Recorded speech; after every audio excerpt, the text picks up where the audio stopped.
구독과 좋아요는 저에게 모두 다 큰 힘이 됩니다.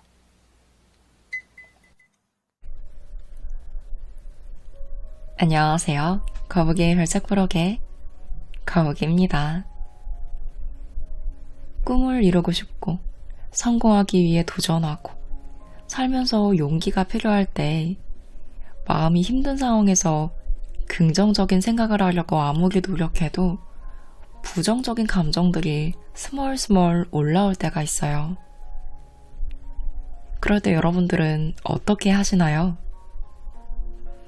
거북이의 별책부록과 함께 마음을 안정시키고 용기를 내고 계시다면 정말 현명한 분이십니다.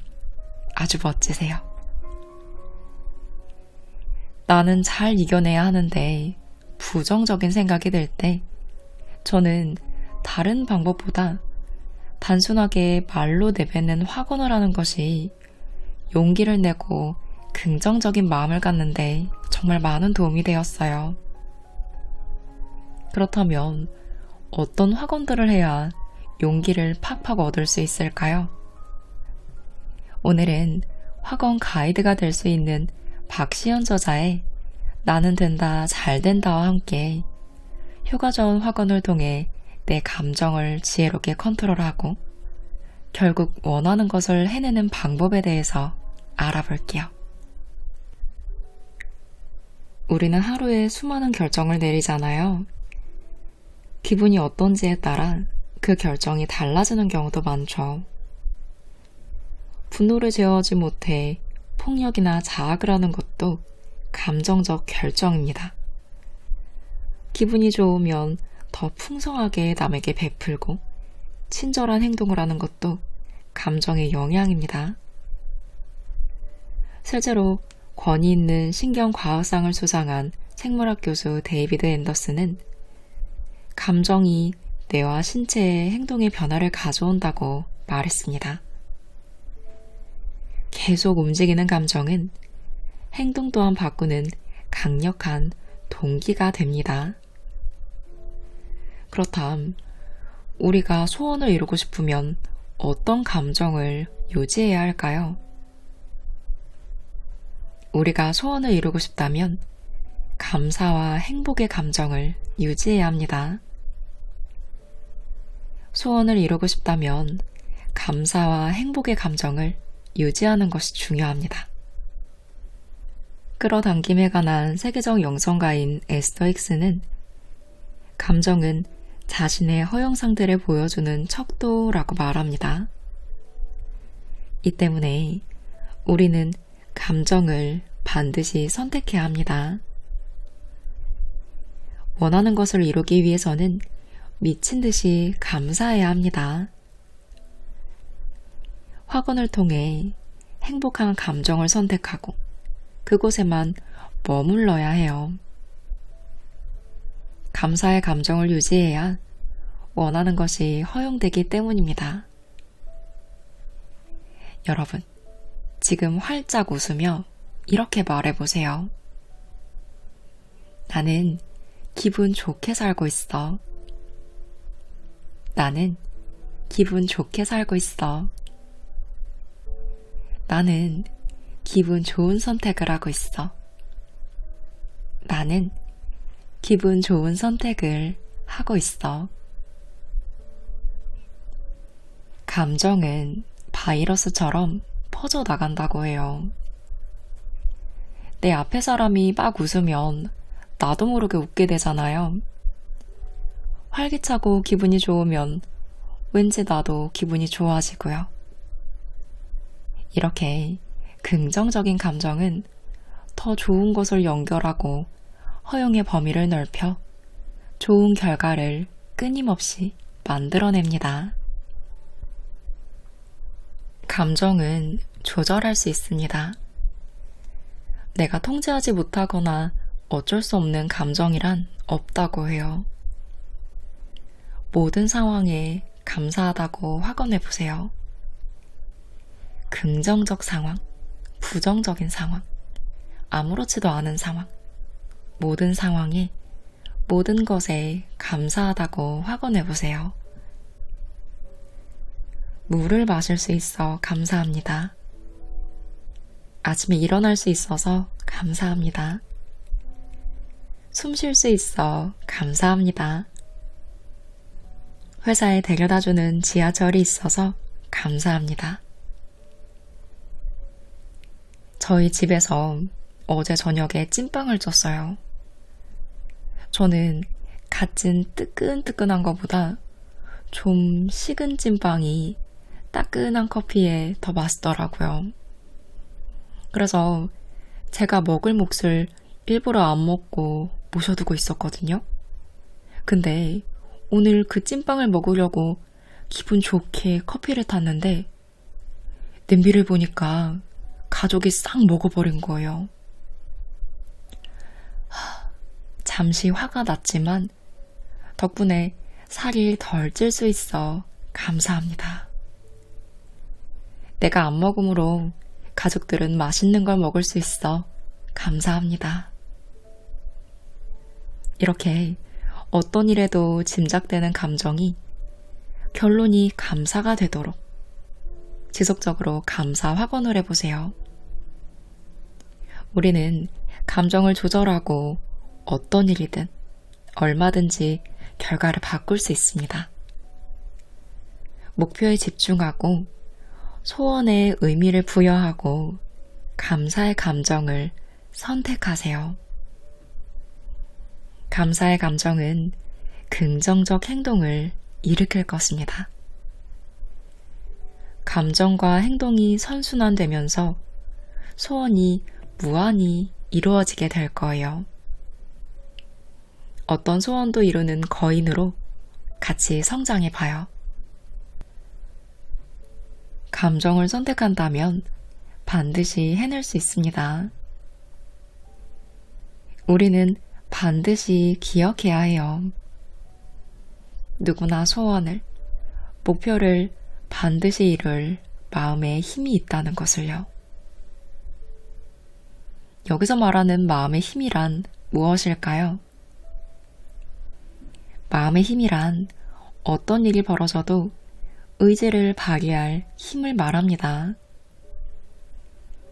마음도 근육과 같아서 운동으로 단련하듯이 얼마든지 꾸준한 연습으로 강하게 단련할 수 있다고 해요.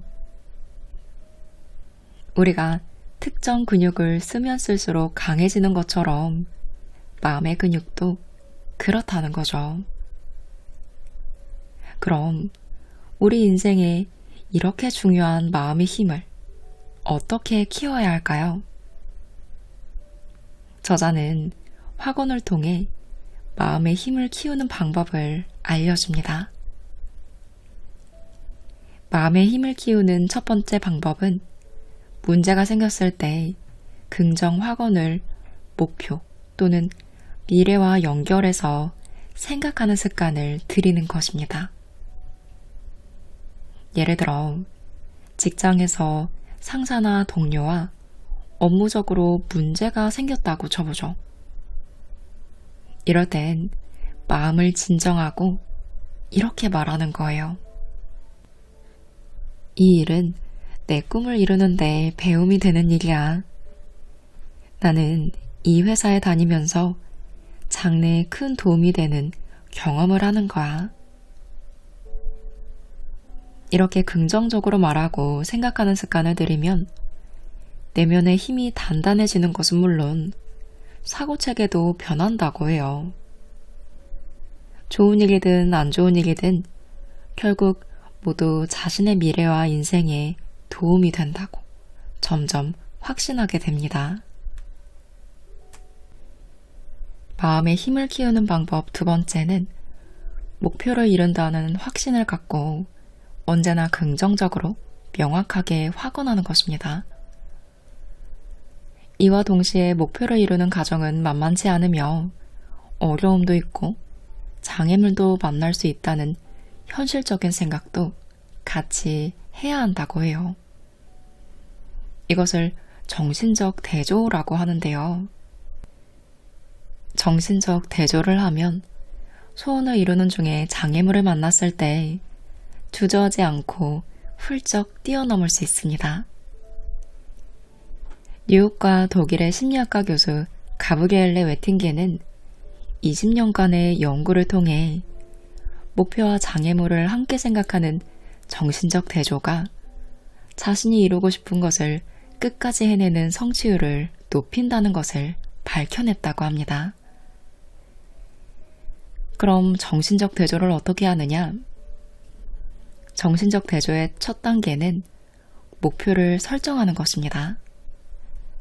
예를 들어, 나는 부자가 되고 싶다 라는 목표를 정했다고 해보죠. 그 다음은 현실로 돌아와 부자가 되기 위해 넘어야 할 과정이 무엇인지 생각하는 거예요. 먼저 월 수입을 늘려야 하는데 어떤 방법이 좋을까? 그 다음은 할 수 있는 행동까지 해보는 것입니다. 부수입으로 자산을 늘린 사람들이 쓴 책이나 동영상을 봐야겠다. 이렇게 생각하는 것이 정신적 대조입니다. 목표와 장애를 함께 생각하고 방법을 생각하는 거죠. 웨팅겐 연구팀의 실험에서는 다이어트나 금연을 도전한 사람들도 정신적 대조를 했을 때 높은 성취율을 보였다고 해요. 이때 실행 의도는 만약 무엇이면 무엇을 조건으로 무엇을 한다 구조로 말하는 겁니다. 만약 월급 외에 부수입을 늘리는 알맞은 방법을 찾으면 무조건 시작한다 라고 말하는 것이죠. 웨팅겐 교수는 이 같은 작업이 미래 목표와 현실을 연결하는 강력한 힘이라고 말합니다. 마음의 힘을 키우는 세 번째 방법은 어떤 상황에서도 성장하고 있다고 확신하는 것입니다. 나는 매일 점점 성장하고 있어 라고 확언하며 자신이 발전하고 변화하는 존재임을 분명히 믿어야 합니다. 모든 인간은 성장하고 변화할 수 있습니다. 여러분에게 일어나는 모든 일이 변화와 성장을 가져다주는 일이라고 확신해 보세요. 눈에 빛이 꺼진 사람들은 인생이 늘 똑같아. 어차피 난 똑같을 텐데 뭐. 지겨운 내 인생이라고 말해요. 이것은 자신의 성장을 믿지 않는 마음입니다. 이런 마음이 조금이라도 생길 때 여러분은 이렇게 확언해 보세요. 나는 점점 성장하고 있어. 나는 점점 성장하고 있어. 내 인생은 점점 잘 풀리고 있어. 내 인생은 점점 잘 풀리고 있어. 사람은 변할 수 있고 어떤 어려운 환경과 상황에서도 성장할 수 있다는 것은 석학들의 연구로 정확히 결론이 났어요. 헨리 포드는 할 수 있다고 생각하는 것은 할 수 있고 할 수 없다고 생각하면 할 수 없다 라고 말했습니다. 매일 내가 성장한다고 확언하면 장애를 만나도 그것은 내 인생에 필요한 도구로 쓰일 것을 알게 되실 거예요. 자존감 역시 마음의 힘에 영향을 줍니다. EBS에서 자존중감에 관한 실험을 했어요. 초등학생 200명을 자존중감이 높은 아이 그룹과 낮은 아이 그룹으로 나눕니다. 그리고 물 나르기 게임을 했는데 게임 시작 전에 아이들에게 결과가 어떨 것 같은지 이야기하게 해요.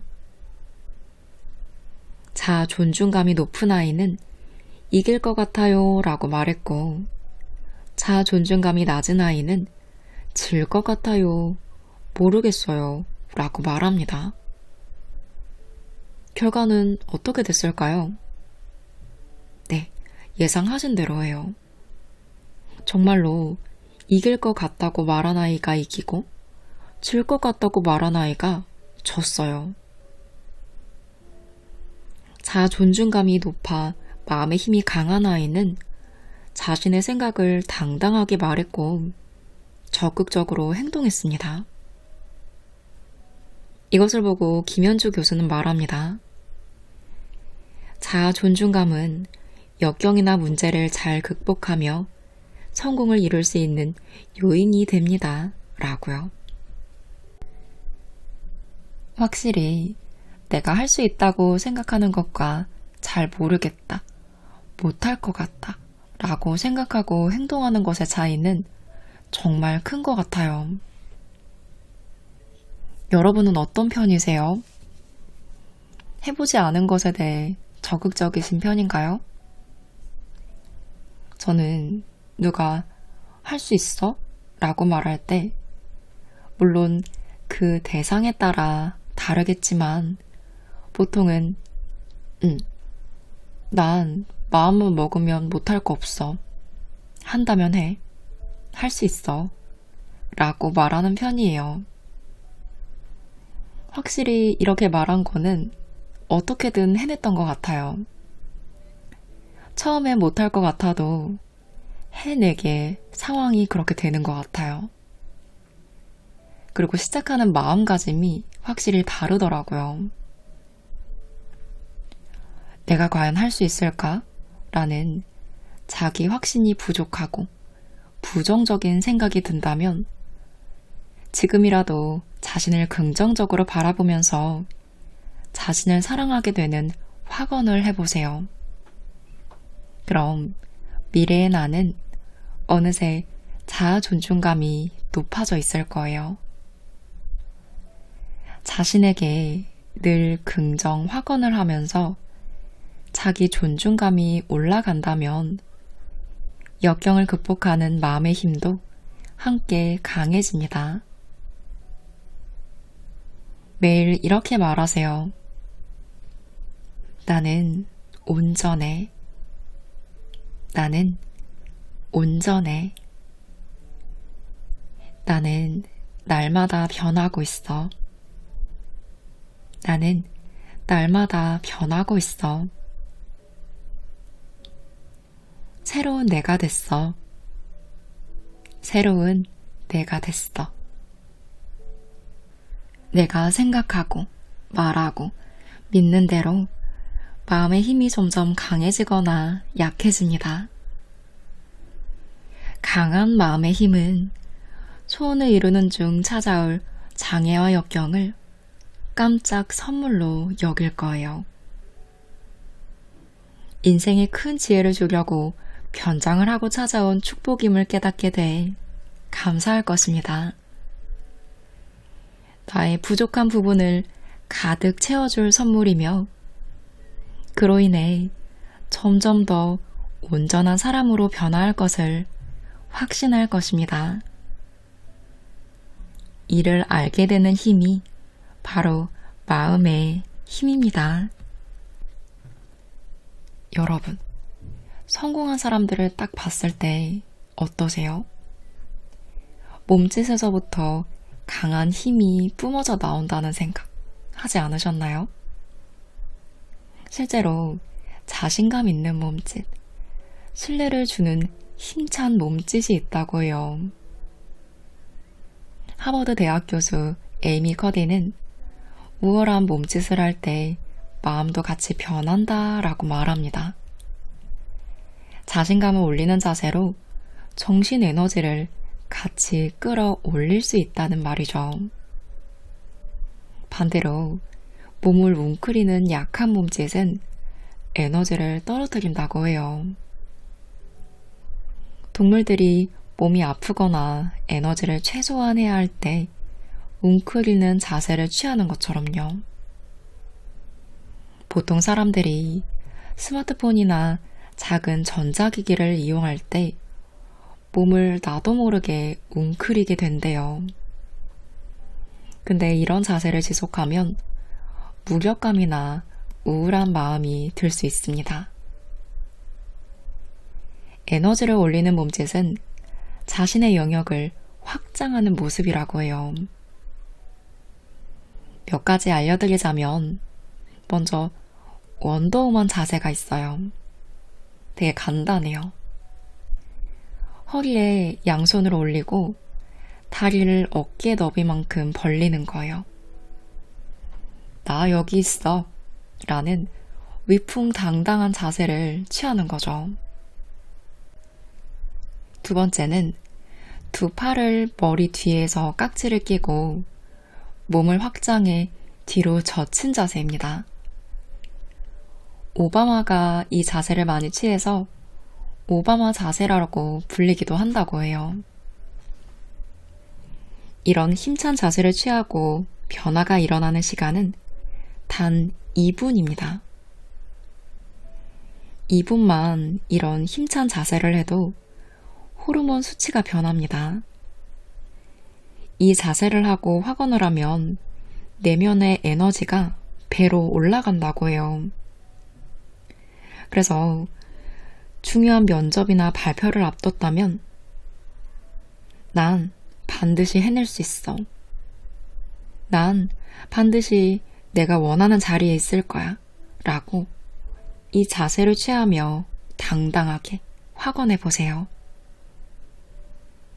화장실이든 자기 자리에서든 자신이 편한 장소에서 하면 좋습니다. 원더우먼 자세를 취하며 난 할 수 있어. 난 반드시 해낼 수 있어. 라고 말하세요. 자신감과 에너지가 올라가서 중요한 자리에서 좋은 성과를 얻으실 수 있을 거예요. 에이미 커디 교수는 테드 강연에서 힘찬 몸짓에 대해 이야기합니다. 그리고 자신감이 없는데 자신 있는 척하는 건 나 자신을 속이는 것 같아요. 라는 질문에 자신의 한 일화를 소개해요. 그는 대학 시절 대형 교통사고를 당해서 후유증으로 IQ의 절반이 떨어졌다고 해요. 주변 사람들 아무도 그가 대학을 졸업하지 못할 것이라 했지만 다른 학생보다 4년이 더 걸려 결국 졸업을 합니다. 그는 공부하는 내내 나는 이 자리에 있을 사람이 아니야 라며 괴로워했어요. 겨우 대학원에 갔는데 강연을 앞두고 무엇도 할 수 없을 것 같아 담당 교수에게 포기하겠다고 말합니다. 그때 담당 교수가 이렇게 말했대요. 넌 그만두지 않아. 난 너를 믿는다. 할 수 있어. 넌 여기 남을 거야. 넌 여기 남아서 그 일을 하게 될 거야. 담당 교수는 그에게 그냥 그렇게 하라고만 했어요. 그저 꾸준히 하나씩 해내기만 하면 된다고 말했습니다. 결국 꿈을 이루고 내가 이걸 하고 있구나. 결국 내가 이걸 해내고 있단 말이지. 라고 말하게 되는 순간까지 그저 하나씩 해내보라고 말했습니다. 대학교에 다닐 만한 사람이 아니라고 생각했던 그녀는 결국 하버드 교수라는 꿈을 이루게 됩니다. 그러니 여러분도 자신이 없다면 일단은 자신 있는 몸짓을 하며 자신 있는 척 해보는 거예요. 자신 있는 몸짓을 하기 시작하면 몸은 그것이 사실이라고 반응한다고 해요. 자신감이 들 때 분비되는 호르몬이 나오기 시작합니다. 인간은 누구나 인생을 가치 있게 살도록, 꿈을 성취하며 살도록 만들어진 존재입니다. 그 존재의 가치대로 열정적이게 살아야겠다고 각성하는 그 순간 몸과 정신은 반응합니다. 그저 그래, 하나씩 해내보는 거야 라고 생각하고 한 걸음씩 나아가 보세요. 허리에 손을 얹고 가슴을 쭉 펴고 힘을 주며 단단히 일어서 나는 할 수 있어 라고 확언하세요. 그럼 점점 힘이 생기고 내가 이걸 해내고 있구나 라고 말할 날이 반드시 옵니다. 확언으로 마음의 힘을 단련하는 법을 정리해보자면, 첫째, 문제가 생겼을 때 확언을 목표 또는 미래와 연결해서 생각하는 습관을 들이깁니다. 예를 들어 무슨 일이 생기면 그래, 이 일은 내 목표를 이루는데 큰 도움이 되는 일이야 하는 식으로요. 둘째, 목표를 이룬다는 확신을 갖고 언제나 긍정적으로 명확하게 확언하기입니다. 셋째, 어떤 상황에서도 성장하고 있다고 확신하기입니다. 오늘은 박시연 저자의 나는 된다, 잘 된다를 참고했어요. 이 책은 작가님의 경험담이나 이야기보다는 많이 알려져 있는 확언에 관한 중요 내용을 콕콕 집어 모아놓은 확언 공약집 같다라는 생각을 했어요. 저는 인용구가 많은 느낌이 들어서 조금 아쉽긴 했는데 그래도 확언에 관해선 개념을 잘 잡을 수 있는 책이어서 유용하게 읽었습니다. 그래서 확언을 하며 인생을 변화하고 용기를 내고 싶은데 어떻게 확언을 해야 하는지 모르겠다, 무엇을 말해야 할지 모르겠다 라고 생각하시는 분들이 참고해 보시면 좋을 것 같아요. 스트레스, 건강, 인간관계, 부자 등 다양한 주제들에 따른 확언이 있으니 보고 따라해 보시면 도움이 되지 않을까 예상해 봅니다. 오늘도 여러분이 말하는 모든 것을 이루시길 바라며 영상 마무리합니다.